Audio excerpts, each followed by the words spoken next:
नमस्कार दोस्तों, कैसे हैं आप लोग। 12 जून 2021 के daily news analysis current affairs discussion में आपका स्वागत है। कौन कौन सी न्यूज़ है। पहली news, UN body lauds success for centres aspirational district programme. देखिए, यूनाइटेड नेशंस डेवलपमेंट प्रोग्राम ने हमारे देश के सेंटर एस्पिरेशनल डिस्ट्रिक्ट प्रोग्राम यानी केंद्र सरकार का जो एस्पिरेशनल डिस्ट्रिक्ट प्रोग्राम है इसकी तारीफ की है। और यहाँ पे यूएनडीपी ने बोला है कि ये जो सेंटर एस्पिरेशनल डिस्ट्रिक्ट प्रोग्राम में जो जो भी प्रोविजंस हैं ये कहीं ना कहीं एक एग्जाम्पल होने चाहिए as a best practice for other countries. मतलब वो देश, वो डेवलपिंग देशों, ज़्यादातर डेवलपिंग देशों में रीजनल डिस्पैरिटीज देखने को मिलती हैं। कुछ रीजन्स ऐसे होते हैं जो बहुत डेवलप्ड होते हैं और कुछ रीजन्स ऐसे होते हैं जो पिछड़े हुए होते हैं। तो जिस प्रकार से इंडिया ने इन दोनों प्रकार के रीजन्स के बीच के गैप को कम करने की कोशिश की है, वैसी ही कोशिश बाकी देशों को भी करनी चाहिए।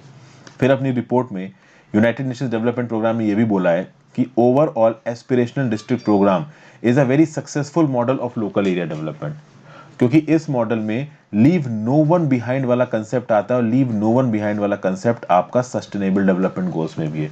तो चूंकि sustainable development goal holistic development की बात करता है, कहीं ना कहीं ये जो इंडिया का एस्पिरेशनल डिस्ट्रिक्ट प्रोग्राम है ये भी होलिस्टिक डेवलपमेंट को प्रमोट कर रहा है। फिर सबसे खास बात दोस्तों ये है कि यहाँ पे जो एस्पिरेशनल डिस्ट्रिक्ट्स हैं they are located in remote areas, जो हमारे गांव के रूरल एरियाज हैं, जो बहुत पिछड़े हुए हैं, उतना ज़्यादा डेवलप नहीं हुए, उतना ज़्यादा वहाँ पे अर्बनाइजेशन नहीं हुआ है, वहाँ पे इस एस्पिरेशनल डिस्ट्रिक्ट प्रोग्राम्स को लॉन्च किया जा रहा है। कुछ तो इतने पिछड़े हुए हैं कि वहाँ पे लेफ्ट विंग एक्सट्रीमिज्म फैला हुआ है। तो इस रिस्पेक्ट में ऐसे इलाकों में अगर आप इस प्रकार के प्लान्स चलाते हो तो कहीं ना कहीं उनकी ग्रोथ बढ़ेगी, क्योंकि जब डेवलपमेंटल प्रोग्राम्स वहाँ पहुँचेंगे तो उनका बेनिफिट लोगों तक पहुँचेगा, लोगों तक बेनिफिट पहुँचेगा तो ऑब्वियस सी बात है लोग ग्रो करेंगे, लोग ग्रो करेंगे तो देश ग्रो करेगा। ठीक है। तो यहाँ पे एस्पिरेशनल डिस्ट्रिक्ट प्रोग्राम को कहीं ना कहीं पॉलिटिकल सपोर्ट भी मिला है केंद्र सरकार का, राज्य की सरकारों ने भी इसको इम्प्लीमेंट किया है, गवर्नमेंट और नॉन गवर्नमेंटल ऑर्गेनाइजेशंस का यहाँ पे इन्वॉल्वमेंट है और कहीं ना कहीं इन डिस्ट्रिक्ट्स में ग्रोथ देखने को मिली है। ये जो यूएनडीपी ने एनालिसिस की है एस्पिरेशनल डिस्ट्रिक्ट प्रोग्राम्स की, 5 की सेक्टर्स में की है। कौन से 5 की सेक्टर्स हैं? हेल्थ एंड न्यूट्रिशन, दूसरा एजुकेशन, तीसरा एग्रीकल्चर एंड वाटर रिसोर्सेज, चौथा बेसिक इंफ्रास्ट्रक्चर और पांचवा skill development and financial inclusion. क्या है एस्पिरेशनल डिस्ट्रिक्ट प्रोग्राम? तो जनवरी 2018 में इसको 28 स्टेट्स में लॉन्च किया था, 112 डिस्ट्रिक्ट्स में। अभी के लिए लेटेस्ट डाटा देखें तो 117 डिस्ट्रिक्ट्स है। ये 117 डिस्ट्रिक्ट्स का डाटा मैं कहां से लेके आ रहा हूं? तो नीति आयोग की वेबसाइट से लेके आ रहा हूं। एस्पिरेशनल डिस्ट्रिक्ट्स कौन सी डिस्ट्रिक्ट्स होती हैं? वो डिस्ट्रिक्ट्स होती हैं which are affected by poor socio economic indicators, और इन पुअर सोशियो इकोनॉमिक इंडिकेटर्स को यहाँ पे अच्छा करने की कोशिश की जा रही है। At the government of India level इस प्रोग्राम को कौन एंकर कर रहा है, कौन लीड कर रहा है? तो नीति आयोग लीड कर रहा है। नीति आयोग के साथ साथ इंडिविजुअल मिनिस्ट्रीज भी अपने अपने इलाके में, तो हेल्थ मिनिस्ट्री अपने इलाके में, एनवायरमेंट मिनिस्ट्री अपने इलाके में इन एस्पिरेशनल डिस्ट्रिक्ट्स में चीज़ों को ठीक करने की कोशिश करेगी। और एस्पिरेशनल डिस्ट्रिक्ट्स के रियल टाइम प्रोग्रेस को भी यहाँ पे मेजर किया जा रहा है। ये जो एस्पिरेशनल डिस्ट्रिक्ट प्रोग्राम्स है ये 49 इंडिकेटर्स को एसेस करता है 5 थेमेटिक एरियाज में। ये 5 थेमेटिक एरियाज कौन से हैं? ये वही 5 थेमेटिक एरियाज है, ऑलमोस्ट वही हैं जो कि यूएनडीपी ने यहाँ पे यूज किए थे। तो हमारे देश, देखिए यूएनडीपी ने अपने एनालिसिस में ये एरिया इस्तेमाल किए हैं और हमारे देश में वो 49 इंडिकेटर्स कौन से 5 एरिया से उठाए जाते हैं? तो एक है हेल्थ एंड न्यूट्रिशन, दूसरा एजुकेशन, तीसरा एग्रीकल्चर एंड वाटर रिसोर्सेज, चौथा financial inclusion and skill development और पांचवा बेसिक इंफ्रास्ट्रक्चर। तो एस्पिरेशनल डिस्ट्रिक्ट प्रोग्राम का एक रिवीजन सा हो गया यहाँ पे जनरल स्टडीज पेपर 2 में। Government policies and interventions for development in various sectors and issues arising out of their design and implementation news काम आएगी। Important international institutions, agencies and फोरा देयर स्ट्रक्चर मैंडेट में भी न्यूज काम आएगी। आगे बढ़ने से पहले वीडियो पे लाइक का बटन, अब तक चैनल को शेयर और सब्सक्राइब नहीं किया कर दीजिए, ज़्यादा से ज़्यादा लोगों के साथ इन वीडियोज़ को शेयर करें। वीडियो अच्छी लग रही है तो आप ज्वाइन बटन दबा के चैनल के मेंबर ही बन सकते हैं। This will be token of help from your side. इसके लिए आपको फायदा क्या मिल रहा है चैनल से? तो हर्षित एजुकेशन की प्लेलिस्ट सेक्शन में जा सकते हैं। अलग अलग टॉपिक्स की प्लेलिस्ट बनी है, चाहे लक्ष्मीकांत की पॉलिटी हो, चाहे स्पेक्ट्रम की मॉडर्न हिस्ट्री हो, चाहे रमेश सिंह की इकोनॉमिक्स हो, सब बन रही है। आपकी सतीश चंद्र की मिडिल हिस्ट्री की 2 वीडियोस आज मैं अपलोड करूंगा। एनसीईआरटी 6 से 12 की वीडियोस बन रही है। कल ही शाम को एनसीईआरटी 11th क्लास की ज्योग्राफी की 2 वीडियोस अपडेट हुई हैं। तो लगातार आप इन सोर्सेज को रेफर करके अपनी पढ़ाई कर सकते हैं। टेलीग्राम ग्रुप ज्वाइन कर लीजिए, आपको टेलीग्राम ग्रुप में इस लेक्चर की पीडीएफ मिल जाएगी। मेरे वेबसाइट की जो आर्टिकल्स अपडेट करता हूँ उनके लिंक्स आपको टेलीग्राम ग्रुप में मिल जाएंगे।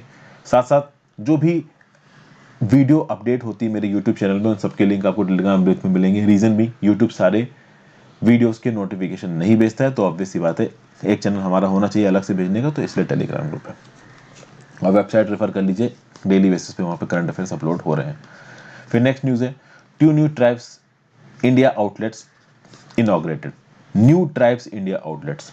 देखिए, ट्राइफेड नाम के ऑर्गेनाइजेशन के बारे में आपने सुना होगा। पहले ट्राइफेड के बारे में बात कर लेते हैं। ये फुल फॉर्म है tribal cooperative marketing development federation of India. ये कब एग्जिस्टेंस में आया? तो 1987 में एग्जिस्टेंस में है। नेशनल लेवल एपेक्स ऑर्गेनाइजेशन और काम करता है under the administrative control of ministry of tribal affairs. अब ये जो ट्राइफेड है, tribal cooperative marketing development federation of India, इसका अल्टीमेट ऑब्जेक्टिव क्या है?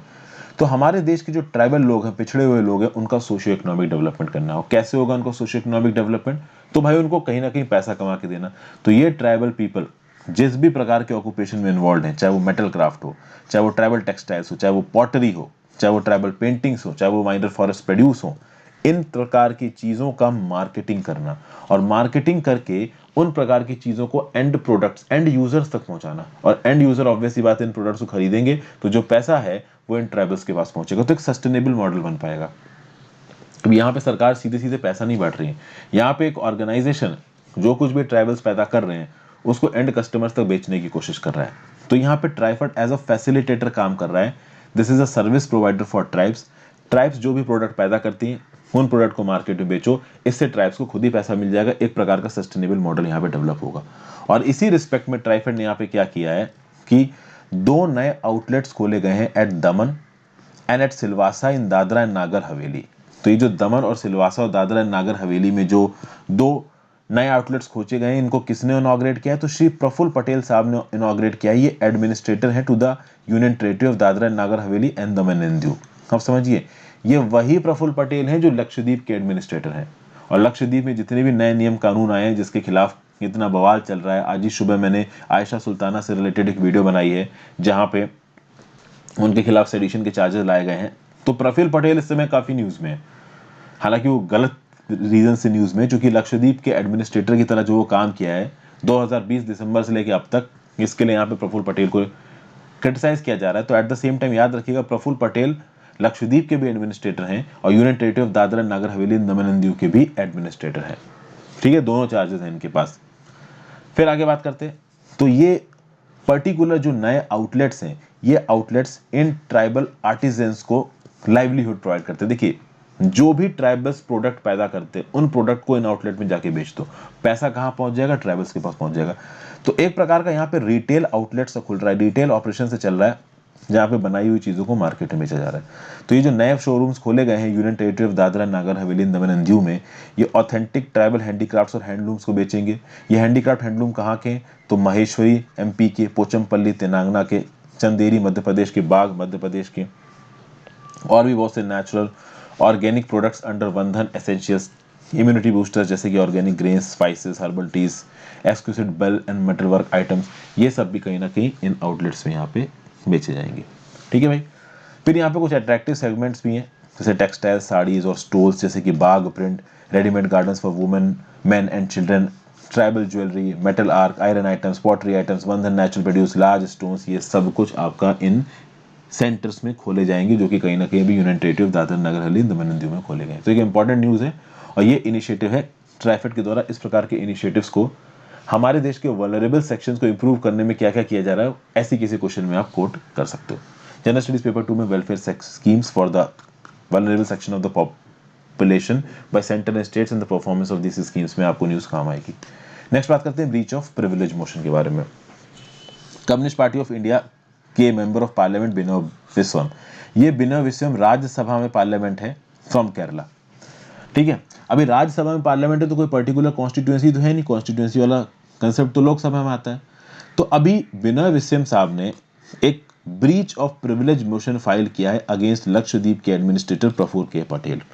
एक्चुअली में बिनोय विश्वम साहब केरला के एमपी हैं और कहीं ना कहीं केरला कैडर इनका है, क्योंकि केरला से राज्यसभा के एमपी बन के गए हैं। तो इस रिस्पेक्ट में ये लक्षद्वीप आइलैंड्स जाना चाहते थे और लक्षद्वीप आइलैंड्स जाने इनको दिया नहीं गया। इनका ये बोलना है कि भाई मुझे लक्षद्वीप आइलैंड जाना था, बट मुझे मेरे ही कैडर, मेरे ही लोगों से नहीं मिलने दिया जा रहा है। इन्होंने एक लेटर लिखा है रिसेंटली राज्यसभा के सेक्रेटरी जनरल एम विश्वम साहब को, और इन्होंने इन्फॉर्म किया है कि इन्होंने लक्षद्वीप एडमिनिस्ट्रेशन को 26 मई को इन्फॉर्म कर दिया था कि ये लक्षद्वीप आइलैंड्स आना चाहते हैं और ये सारे कोविड प्रोटोकॉल्स को मानने के लिए तैयार हैं। लेकिन मिस्टर विश्वम ने बोला कि एडमिनिस्ट्रेशन का जवाब आने में ही 5 दिन लग गए और 5 दिन बाद एडिशनल डिस्ट्रिक्ट मजिस्ट्रेट ऑफ कावाराती का जवाब यह आया है कि कोविड-19 के पैंडेमिक के चलते मुझे अपनी ट्रिप को पोस्टपोन कर लेना चाहिए। तो यहाँ पे बिनय विश्वम साहब बोल रहे हैं कि ये बहुत ज़्यादा undemocratic and this is abuse of power. मैं केरला का आप कह सकते हो एमपी हूँ, तो मेरा ये बनता है कि मैं यहाँ पे लक्षद्वीप जाऊँ। अच्छा, मैं आपको एक चीज़ बता दूँ, लक्षद्वीप एक यूनियन टेरिटरी है और ये केरला के राज्यसभा के मेंबर ऑफ पार्लियामेंट की तरह है। तो ये एक सवाल उठता है कि लक्षद्वीप का कैडर कैसे इनका हो गया। देखिए, बात यह है कि लक्षद्वीप में जो लोग रहते हैं उनका केरला के साथ काफ़ी ज़बरदस्त कनेक्ट है, कल्चरल कनेक्ट भी है, एथनिक कनेक्ट भी है, क्योंकि ऐसा बोला गया है कि बहुत हजारों साल तो नहीं, कई 100 साल पहले लक्षद्वीप से ही लोग गए थे मालाबार, सॉरी केरला से ही लोग गए थे, मालाबार कोस्ट से ही लोग गए थे आपका लक्षद्वीप आइलैंड्स में सेटल होने के लिए। तो इनके एंशिएंट कल्चरल लिंकेजेस हैं वहां से, प्लस साथ साथ सेम भाषा है। लक्षद्वीप में भी मलयालम बोली जाती है और केरला में भी मलयालम बोली जाती है। तो आप कह सकते हो कि केरला और लक्षद्वीप की पॉलिटिक्स काफी हद तक एक दूसरे के साथ जुड़ी हुई है, तो इसीलिए अपना कैडर और अपने लोग बोल रहे हैं। और अब देखिए, इस प्रकार की चीज यहाँ पे वैसे होनी तो नहीं चाहिए। As a member of parliament, और मेंबर ऑफ पार्लियामेंट छोड़ो, एज एन आम नागरिक भी इनके पास ये ताकत है कि ये कहीं ना कहीं लक्षद्वीप जा सकते हैं। यही बोल रहे हैं यहाँ पे बिनय विश्वम साहब की right of a parliament to move freely and meet his people is integral to the privilege of their position itself. मतलब कि अगर मैं एमपी हूं तो मेरे पास ये प्रिविलेज है कि मैं अपने लोगों से मिल सकता हूं, तो मेरी तो यहाँ पे मूवमेंट को ब्लॉक किया जा रहा है। पार्लियामेंट्री प्रिविलेजेस क्या होते हैं? ये वो राइट्स और इम्यूनिटीज हैं जो कि मेंबर्स ऑफ पार्लियामेंट इंजॉय करते हैं, आइदर इंडिविजुअली और कलेक्टिवली। कुछ इंडिविजुअल राइट्स हैं, कुछ इंडिविजुअल पार्लियामेंट्री प्रिविलेजेस हैं, कुछ कलेक्टिव पार्लियामेंट्री प्रिविलेजेस हैं, और ये पार्लियामेंट्री प्रिविलेजेस इंपॉर्टेंट माने जाते हैं for the effective discharge of the functions of member of parliament. Article 105 of the constitution basically आप देखो तो 2 प्रकार के प्रिविलेजेस की बात करता है कि भाई पार्लियामेंट के अंदर ये लोग की फ्रीडम ऑफ स्पीच है, और जो भी पब्लिकेशन है पार्लियामेंट की, उसको मतलब जो कुछ भी पार्लियामेंट में होता है, जो भी प्रोसीडिंग्स होती है पार्लियामेंट के अंदर, उनको बाहर पब्लिश किया जा सकता है मीडिया के द्वारा। हालांकि इन प्रिविलेजेस का अभी के लिए कोई लेना देना नहीं है इस पर्टिकुलर केस से, ये तो बस मैं आपको समझा रहा हूँ। बहुत सारे आप देखोगे तो privileges code of civil procedure 1908 में भी लिखे हुए हैं। अगर आप पार्लियामेंट्री प्रिविलेज के बारे में ज़्यादा जानना चाहते हैं तो मेरी लक्ष्मीकांत की सीरीज देखिए जाके, तो मेरी लक्ष्मीकांत की V115 वाली वीडियो देख लीजिए जाके। वहाँ पे मैंने collective and individual privileges of parliamentarian या फिर पार्लियामेंट की वहाँ पे बात की है। तो पार्लियामेंट की कलेक्टिव और individual privileges, contempt of house, ये सब V115 में बात किया गया है। V115 लक्ष्मीकांत की वीडियोस देख लीजिए, पार्लियामेंट्री प्रिविलेजेस आपको पता चल जाएंगे। तो न्यूज़ क्या है? न्यूज़ ये कि सीपीआई एमपी बिनय विश्वम को लक्षद्वीप जाने से रोक दिया गया है। क्यों रोक दिया गया? तो इसके बहुत ऑब्वियस रीजन है। वहां पे जाके पॉलिटिकल स्टेटमेंट्स देंगे। ऑलरेडी लक्षद्वीप के अंदर एक प्रॉपर मूवमेंट सा चल रहा है, और ये मूवमेंट कहीं ना कहीं तेज होता नजर आ रहा है, जिसके चलते केंद्र की सरकार बहुत ज्यादा प्रेशर में आ रही है। तो उस रिस्पेक्ट में इस प्रकार के पॉलिटिकल फंक्शनरीज जो कि वहां पे जाके थोड़ा और लोगों को भड़का सकते हैं, उनको सपोर्ट दे सकते हैं, उस प्रकार की मूवमेंट को कहीं ना कहीं केंद्र सरकार ब्लॉक करने की कोशिश कर रही है, ऐसा यहाँ समझ में आ रहा है। जनरल स्टडीज पेपर 2 में पार्लियामेंट में स्टेट लेजिस्लेचर में न्यूज आपको काम आएगा। अच्छा, यहाँ पे आपको एक और बात समझनी है दोस्तों, यहाँ पे सीधे सीधे केंद्र सरकार इन्वॉल्व नहीं है, ये बात हमेशा याद रखिएगा। यहाँ पे बंदा कौन बैठा हुआ है लक्षद्वीप में? प्रफुल्ल पटेल। तो जो कुछ भी हो रहा है प्रफुल्ल पटेल कर रहे हैं, यहाँ पे सरकार सीधे सीधे इन्वॉल्व नहीं है। कुछ दिन पहले की एक न्यूज में हमने देखा था कि प्रफुल्ल पटेल साहब जो भी कर रहे हैं वो कहीं ना कहीं होम मिनिस्टर अमित शाह को पसंद नहीं आ रहा है। हालांकि ये बात आपको भी पता है कि बैक एंड से प्रफुल्ल पटेल अपने दम पे कुछ भी नहीं कर सकते हैं। तो प्रफुल्ल पटेल जब तक हो सकता है तब तक चार्ज में है। जब एक लिमिट से ज्यादा उनकी एक्टिविटीज पॉलिटिकली डिफीटिंग नजर आएंगी केंद्र सरकार को, तो ऑब्वियस सी बात है प्रफुल्ल पटेल को लक्षद्वीप के एडमिनिस्ट्रेटर की पोस्ट से हटा दिया जाएगा। तो जब तक चल रहा है तब तक चल रहा है, आगे आने वाले समय में लक्षद्वीप की पॉलिटिक्स में बहुत कुछ होने वाला है, समय आने पर डिस्कस करेंगे। फिर नेक्स्ट न्यूज है, Biden Johnson seek to sign new Atlantic charter. तो यहाँ पे जो बाइडेन और British prime minister Boris Johnson साहब ये लोग मिले हैं, पहली बार मिले हैं जो बाइडेन के राष्ट्रपति बनने के बाद, और यहाँ पे ये यूके और यूएसए की फेम्ड और स्पेशल रिलेशनशिप को और आगे लेके जाएंगे। मैं आपको बता दूं, यूके और यूएसए में बहुत सी बातों को लेके मतभेद हैं, और ये मतभेद डोनाल्ड ट्रंप के प्रेसिडेंटशिप के समय पे बहुत ज्यादा सामने आए थे। अभी पहली मीटिंग हुई है कार्बिस बे के सीसॉर्ट रिजॉर्ट में, और वहां पे बाइडेन साहब ने और जॉनसन साहब ने बैठ के अटलांटिक चार्टर के डॉक्यूमेंट्स को देखा। अटलांटिक चार्टर क्या है? तो अटलांटिक चार्टर के ऊपर साइन हुए थे अगस्त 1947 में। अगस्त 1941 उस समय पे सेकेंड वर्ल्ड वॉर चल रहा था। किसने साइन किया था अटलांटिक चार्टर के डॉक्यूमेंट्स पे? तो एक तरफ थे उस समय के ब्रिटेन के प्राइम मिनिस्टर विंस्टन चर्चिल और यूएस के प्रेसिडेंट फ्रैंकलिन डी रूजवेल्ट। इन्होंने साइन किया था अटलांटिक चार्टर के ऊपर। क्या ऑब्जेक्टिव था अटलांटिक चार्टर का? कि जब सेकेंड वर्ल्ड वॉर खत्म हो जाएगा तो दुनिया के लिए कॉमन ह्यूमैनिटी की गोल्स क्या होंगे। अभी इसी रिस्पेक्ट में अटलांटिक चार्टर जैसे कि 1941 में साइन हुआ था, अब 2021 में जो बाइडेन और British prime minister Boris Johnson बैठ के साइन करेंगे न्यू अटलांटिक चार्टर। और न्यू अटलांटिक चार्टर का यहाँ पे क्या ऑब्जेक्टिव होगा? Defending principles and institutions of democracy and strengthening and adapting the institutions. मतलब डेमोक्रेसी के इंस्टीट्यूशंस और प्रिंसिपल्स को बचाना, ये काम होगा न्यू अटलांटिक चार्टर का। ठीक है भाई। तो जब 1941 में अटलांटिक चार्टर साइन हुआ था तो उस समय फ्री ट्रेड, डिसआर्मामेंट और सेल्फ डिटर्मिनेशन की बात हो रही थी। अब कहीं ना कहीं वही सारी बातें हो रही हैं, थोड़ा और एडवांस्ड फॉर्म में हो रही हैं, क्योंकि अब हम लोग 1941 से 80 साल आगे आ चुके हैं। तो 80 साल में बहुत सारे कल्चरल चेंजेस हो चुके हैं, बहुत सारे इकोनॉमिक चेंजेस हो चुके हैं। तो आज की चेंजेस के हिसाब से नए प्रिंसिपल्स लाए जाएंगे न्यू अटलांटिक चार्टर में। बेसिकली यहाँ पे डेमोक्रेसी पे ज़्यादा फोकस दिया जा रहा है। फिर principles of sovereignty, territorial integrity and peaceful resolution of disputes, इस पे ध्यान दिया जाएगा। Collective security and international stability पे ध्यान दिया जाएगा। साइबर थ्रेट्स के अगेंस्ट बात की जाएगी। क्लाइमेट एक्शन को प्रायोरिटाइज किया जाएगा। अब जब सोवेरेनिटी, टेरिटोरियल इंटीग्रिटी और डेमोक्रेसी की बात होगी तो इस पर्टिकुलर इवेंट से एक कंट्री नाराज होगी, वो होगी चाइना। हालांकि अभी तक चाइना की तरफ से कोई ऑफिशियल स्टेटमेंट नहीं आया है, क्योंकि यहाँ पे ये जो नया अटलांटिक चार्टर है ना, ये बहुत ब्रॉड नजर आ रहा है, केवल डेमोक्रेसी की बात नहीं कर रहा है, ये बहुत सारे और फैसेट्स की भी बात कर रहा है। तो इसमें और फैसेट्स कौन कौन से? फ्री ट्रेड है, डिसआर्मामेंट है, राइट टू सेल्फ डिटर्मिनेशन है, फिर ट्रांस अटलांटिक स्पेशल रिलेशनशिप को बेस पे रख के यहाँ पे किया जा रहा है। ये सब बातें यहाँ पे बताई गई हैं। ठीक है भाई। जब आप बात करोगे चार्टर जो आपका था 1941 वाला अटलांटिक चार्टर, उस अटलांटिक चार्टर के बेसिस पे नाटो की फॉर्मेशन हुई थी और general agreement on tariff and trade की फॉर्मेशन हुई थी। और अब कहीं ना कहीं न्यू अटलांटिक चार्टर के बेसिस पे क्या होगा? तो democracy, sovereignty, territorial integrity, peaceful resolution of disputes, इनको भी कहीं ना कहीं पुराने प्रिंसिपल्स के साथ जोड़ दिया जाएगा। जनरल स्टडीज पेपर 2 के इंटरनेशनल रिलेशंस टॉपिक में न्यूज आपको काम आएगी। नेक्स्ट बात करते हैं Albania, Brazil, Gabon, Ghana, UAE selected to UNSC.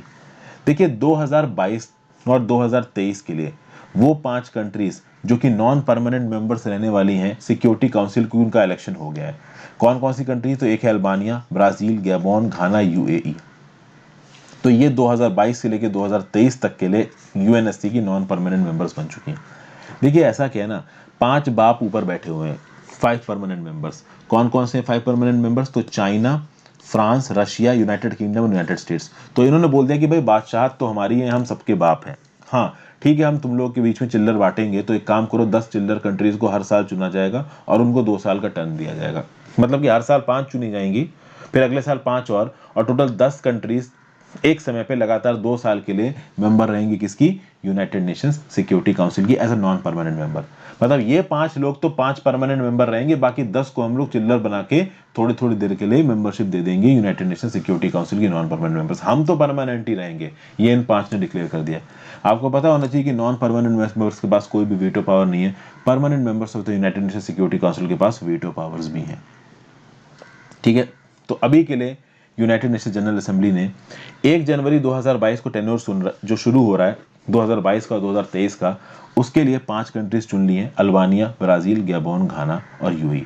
आपको पता है 2021 और 2022 के लिए इंडिया भी चुनी गई थी। 2022 और 2023 के लिए ये वाला चुनाव है जो मैं अभी आपसे न्यूज़ बात कर रहा हूँ।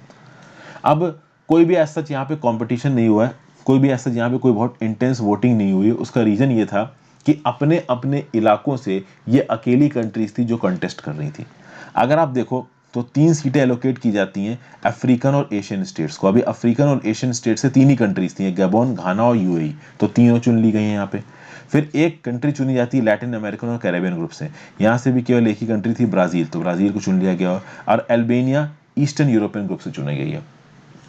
तो अपने अपने रीजनल लोकेशन से, अपने अपने रीजनल ग्रुपिंग से ये अकेली कंट्रीज थी जो कि कहीं ना कहीं यहाँ पे इलेक्शन में खड़ी हो रही थी, तो इनका चुना जाना यहाँ पे तय था।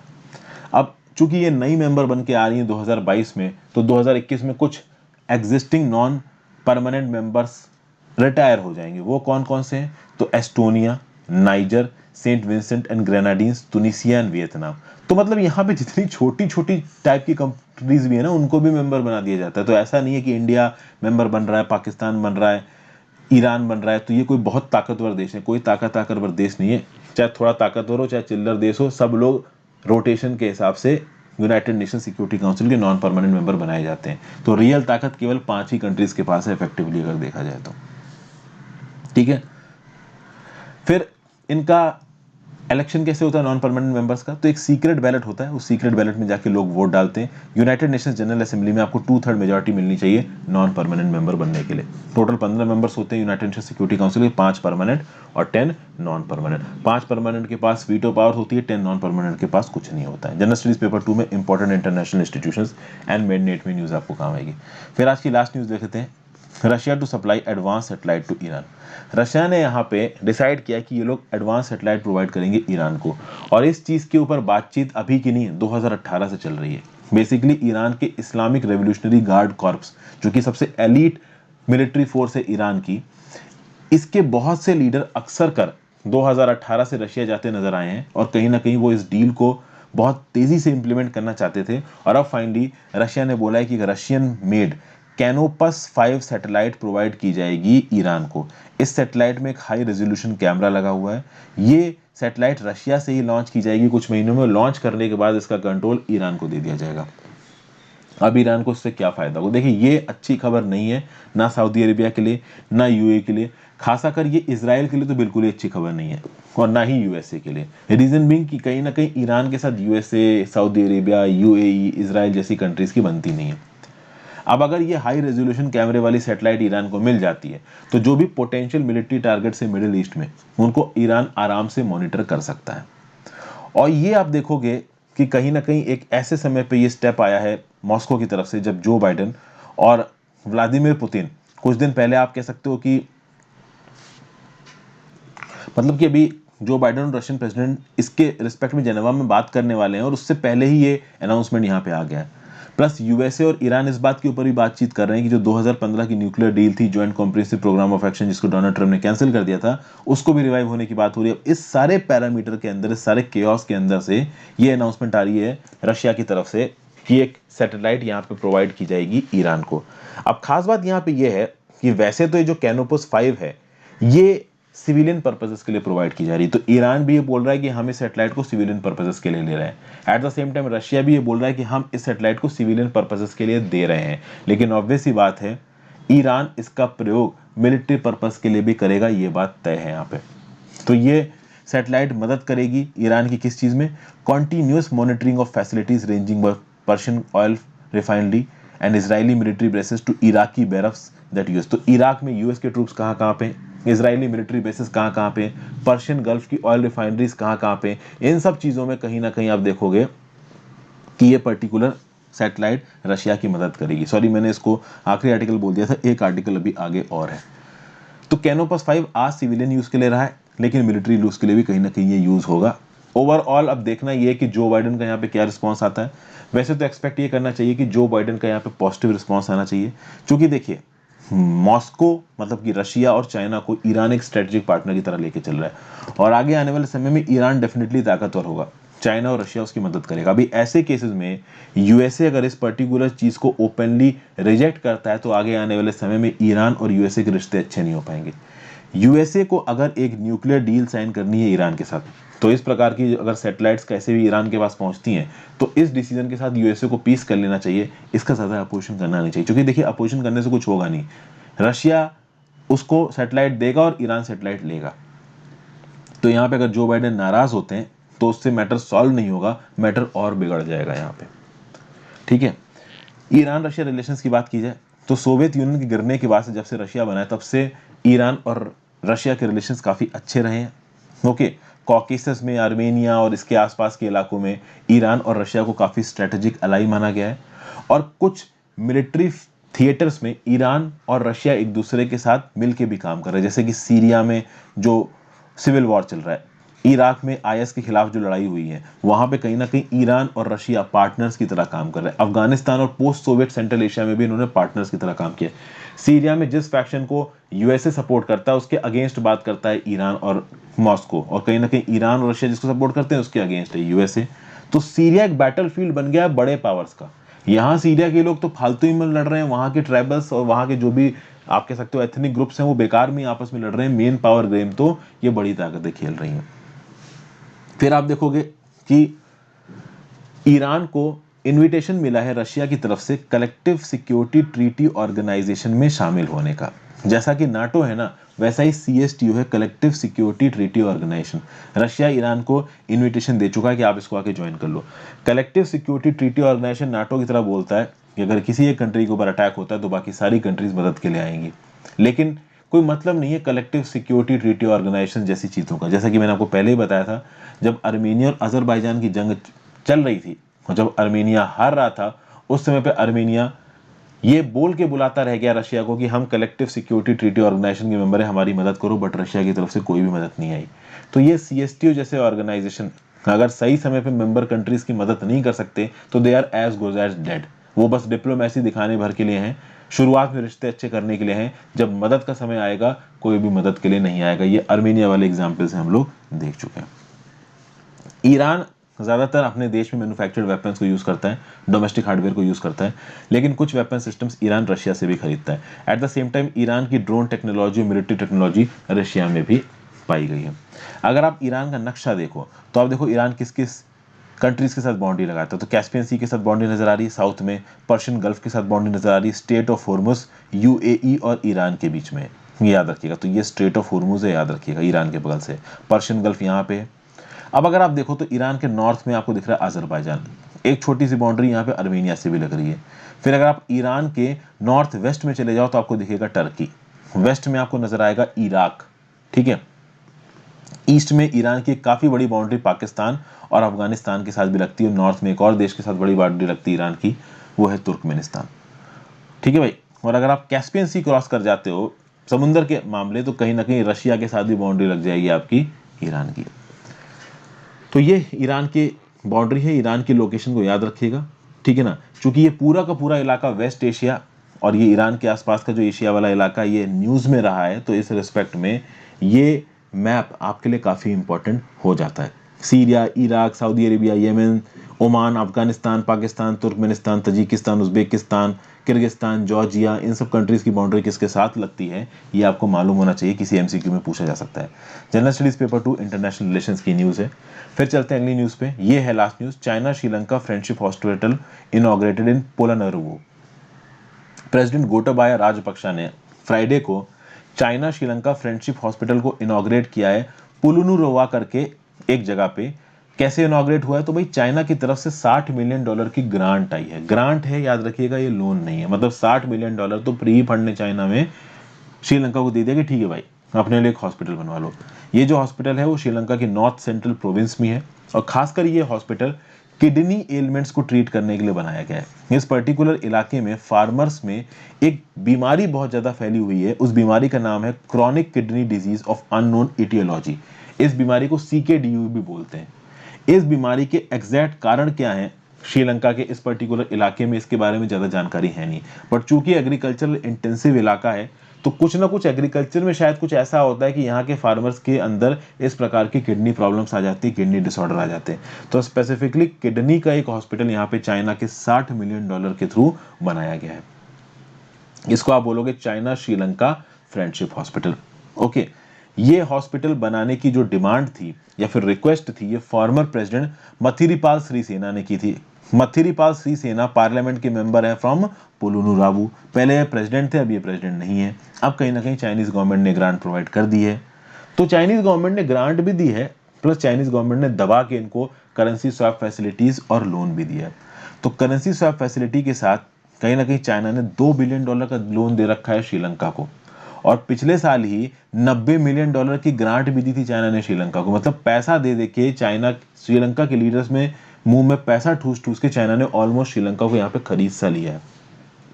वहीं पे इंडिया की तरफ से जो मदद गई है, अब जाफना कल्चरल सेंटर इंडिया ने बनवाया श्रीलंका में। इंडिया ने उसके लिए $11.5 मिलियन खत्म किए हैं। उसके बाद भी अब तक इस पर्टिकुलर सेंटर का इनॉग्रेशन नहीं हुआ है। अब क्यों नहीं हुआ है पता नहीं, हो सकता है कि श्रीलंका से ज़्यादा पैसे आ रहे हो तो उसके पैसे को चकाचौंध में श्रीलंकन अथॉरिटी पागल हो गई हो, तो अब तक इंडिया की तरफ से जो मदद गई उस पर ध्यान ही नहीं दिया इन्होंने। अभी तक इस बात पे डिसीजन नहीं लिया गया है कि जाफना कल्चरल सेंटर को किस एडमिनिस्ट्रेटिव सेटअप के हिसाब से चलाया गया है, और इसको इनॉग्रेट ही नहीं किया है। बाकी श्रीलंका में चाइना की तरफ से जो भी लोन आ रहा है उसको बड़ा माना जा रहा है, और श्रीलंका एक प्राइम एग्जाम्पल है चाइना के डेब्ट ट्रैप का। ऐसा बोला गया है कि चाइना ने ऑलमोस्ट श्रीलंका को उधार में डुबा मारा है। पहले जब हम्बन टोटा पोर्ट जो था श्रीलंका का, उसको बनाने का जो लोन लिया था श्रीलंका ने चाइना से, उस लोन को नहीं चुका पाए, तो इन्होंने हम्बन टोटा पोर्ट 99 ईयर्स की लीज पे दे दिया किसको, China merchant port holding limited को, $1.12 बिलियन का 2017 में। उस समय पे श्रीलंका की सरकार को काफी क्रिटिसाइज किया गया, और चाइना के और प्रोजेक्ट श्रीलंका में चलते ही जा रहे हैं। और जब इंडिया ईस्ट कंटेनर टर्मिनल को बनाने की बात करता है कोलंबो पोर्ट की, तो उसको वहां से निकाल दिया जाता है।